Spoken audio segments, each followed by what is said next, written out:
Agora, professora, deixa eu colocar minha opinião, porque eu acredito que, como uma situação emergencial, uma situação, assim, então, de uma ideologia muito, muito boa, porque vai nivelar, vai ajudar aqueles que não tiveram, nesse tempo, até aqui, vamos dizer assim, um estudo tal quanto o aluno A para o aluno B, porque estão em áreas distintas, um cresceu numa comunidade muito pobre, outro teve a oportunidade de um cursinho e tal. Então, isso é um plano emergencial, mas a senhora não acha? E aqui eu vou entrar um pouco entrando na vida pessoal da senhora, se a senhora quiser trazer como opinião pessoal, que o governo, ao invés de jogar real, vamos dizer bem claro, dizer, olha, nós estamos em déficit não com a população, porque foi escravo, foi isso, porque nós não investimos em educação nos longos anos, não teve uma educação primordial, não teve algo que se pode corresponder a uma entrada da massa nas universidades federais. Então, por isso, estamos criando essa cota racial, essa cota A, B e C, para um plano emergencial. E, nesses 10 anos, a nossa ideia é mudar a história do cenário da educação. Não seria muito melhor para o brasileiro que está cansado de maquiagem? Olha, eu acho que, na verdade, é esse o discurso do governo. Por que colocar 10 anos? Porque eu tive a oportunidade de acompanhar o Plano Nacional de Educação.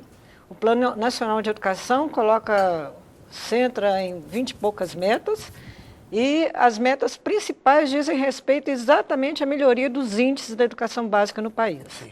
Nós temos alguns complicadores, né? Nós sabemos que as escolas federais de nível médio, os IFETs, CEFETs, né, Coltec, né, tal, tem um padrão de ensino de excelência. Sim, sim.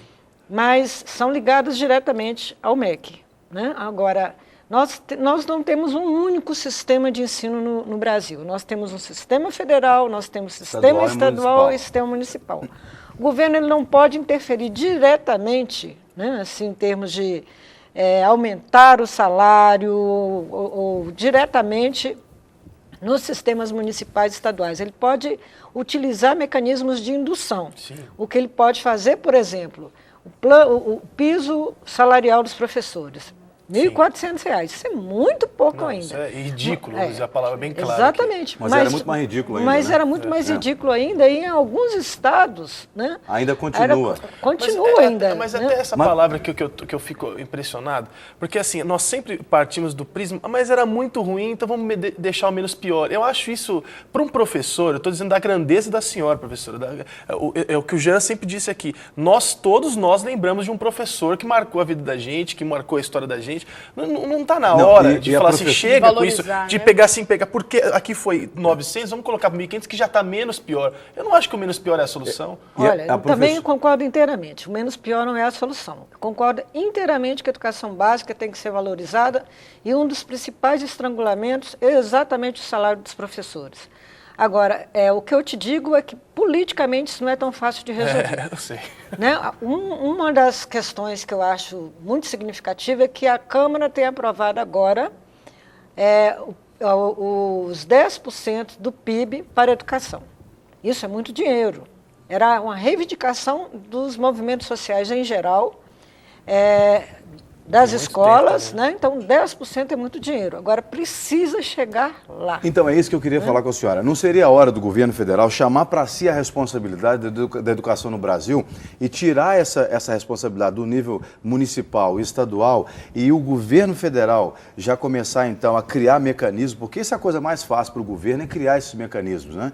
E o Brasil cada vez mais está evoluindo na sua política monetária e social, graças a Deus por isso. Mas não seria a hora do governo trazer para si essas responsabilidades e dizer, olha, nós é que vamos então agora aferir e nos responsabilizar pelos compromissos que temos com os professores em todos os níveis. Aí porque existem países que a gente percebe que é assim, e aí a coisa vai mudar.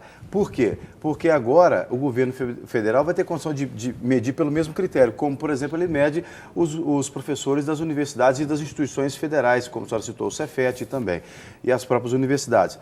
A senhora, como professora, por exemplo, da UFMG, da Faculdade de Educação também, além de ser pró-reitora, a senhora precisa responder a um critério científico, intelectual, né, técnico, profissional para estar lá. Então, não seria a hora disso? E uma outra pergunta que eu queria colocar também, misturando um pouco com a pergunta do Maurício, é que a senhora, enquanto professora da Faculdade de Educação, que é uma faculdade que forma professores, inclusive, para dar aula da educação básica e também alcança professores da educação fundamental 2 em ensino médio, como eu, por exemplo, eu fiz matérias lá na FAI, né? A senhora não acha, por exemplo, que esses cursos estão bem menos valorizados ou bem menos posicionados aos olhos da população, inclusive dos próprios candidatos, em relação ao curso de medicina, ao curso de direito, porque todo mundo foca na medicina? Não seria uma hora do governo dar uma virada? Porque há países, por exemplo, que o professor é muito mais valorizado que qualquer outro profissional. Sim, olha, a Constituição Federal estipula, então você vê como nós temos complicações políticas para uma intervenção. Não estou dizendo que não é possível. Mas não é má vontade política, seria isso? Não diria que é má vontade. Eu acho que há entraves concretos que o governo federal precisa de destravar. Mas o primeiro deles é a própria Constituição, que estabelece que é responsabilidade dos municípios o ensino fundamental e que é responsabilidade dos estados o ensino médio. Então, a própria Constituição, vamos dizer assim, para uma intervenção mais decisiva do próprio Estado, você está dizendo, olha, o governo federal chamar para si toda a responsabilidade. Isso não é tão fácil, porque isso implicaria em problemas constitucionais. Então, seria necessário, talvez, alterar alguma medida tal. Eu sou plenamente favorável a que haja uma intervenção mais decisiva, né, inclusive do governo federal. Se for o caso, até modificar a Constituição. Claro. Eu acho que nós chegamos... Quando querem, mudam. Sim, eu acho que nós chegamos no patamar baixo, é insustentável mais manter, alarmante, vamos dizer assim, né? Sim. E nós temos um paradoxo muito sério do ponto de vista da educação. Você vê, nós temos uma educação federal, né, vamos dizer, no ensino federal, né, o ensino superior, nas instituições federais, de altíssima qualidade, inclusive com pesquisas, com uma série de coisas assim, e um ensino básico, público, de uma qualidade ainda muito questionável. Uhum. Os índices, o governo tem tentado controlar isso através dos índices, IDEB e tal, tem aumentado, de fato, a qualidade, sim, mas não no ritmo que o país precisa. O próprio governo começou a investir muito em expandir a rede federal de ensino técnico. Então, criou-se escolas técnicas em diversos locais, numa velocidade impressionante. Uhum. Claro que é preciso manter a qualidade dessa expansão. Acredito que o governo federal tem recursos para isso, tem condições de manter a sua rede federal de ensino, uhum, inclusive do ensino técnico, num patamar bastante suficiente, bastante interessante. Agora, nós temos problemas políticos sérios. Olha, a educação, ela também é área de disputa em municípios, em tudo isso. Então, eu acho que, no meu modo de entender, é preciso que o governo federal crie, sim, mecanismos. Por exemplo, bolsas para... Não é possível aumentar o salário diretamente dos professores, mas é possível criar programas, tipo um que o próprio governo federal tem, que é o PIBID, que é um programa de incentivo à docência, onde os nossos alunos fazem estágio já nas escolas públicas, né, da rede básica, e tem um supervisor lá na escola, uhum, para acompanhar esse estágio, um supervisor que é professor da rede pública do ensino básico, uhum, e que ganha uma bolsa para isso. Quer dizer, iniciativas desse tipo têm que ser melhor implementadas, uhum, né? Ainda que seja um salário indireto, mas, bom, além disso, eu acho que você tem inteira razão, assim, hoje, os cursos de licenciatura, eles têm uma baixíssima procura, inclusive na nossa universidade. Sim. Isso é muito sério, isso é muito sério. Além disso, a evasão na profissão também é seríssima, porque não é porque eu seja pró-reitora da universidade, mas eu tenho consciência de que nós formamos bons professores. Sim. A grande maioria não fica no magistério. Isso vai refletir daqui 20, 30 anos fatalmente, né? Sim, quer dizer, você quer melhorar, mas você melhora se você tiver bons profissionais. Claro. Antônio, agora voltando na questão das cotas para negros, especificamente negros e índios. A gente bate sempre na tecla que eles não tiveram oportunidade, que com certeza a educação poderia ter sido... poderiam ter investido mais na educação dessas pessoas, mas o que a senhora acha? Que esse sistema de cotas, ele vem reforçar talvez uma mentalidade de um preconceito que vem lá de trás, um preconceito histórico em relação ao negro? Você acha que o mercado de trabalho ainda está preparado para receber esse profissional e talvez confiar a ele um cargo de maior importância? Porque nós sabemos, os Estados Unidos, por exemplo, tem um presidente negro. O Brasil, ele está preparado para isso? A senhora acha que a cota vem reforçar essa mentalidade, talvez, do preconceito ou ao contrário? Eu acho que é ao contrário. Eu acho que o preconceito no Brasil, ele, diferentemente dos Estados Unidos, que o preconceito lá é chegar ao seu ponto seguinte, uma gota de sangue negro, você é tido como negro. Aqui é pelo fenótipo. Né? Então, se a pessoa tem determinados traços negros, ela passa a ser discriminada. Bom, e eu acho que para romper com esse estereótipo e para romper com esse preconceito, é preciso que o negro ele esteja em postos chaves, né?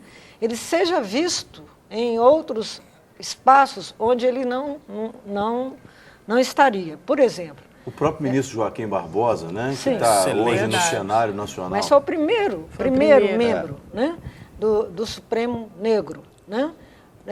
Nós nunca tivemos um presidente negro. Ainda não, né? Nas próprias profissões mais nobres, vamos dizer assim, não nobres não, porque todas são, mas mais disputadas, socialmente mais prestigiadas, você tem um percentual de negros baixíssimos. Quantos médicos negros nós temos? Quantos advogados negros nós temos?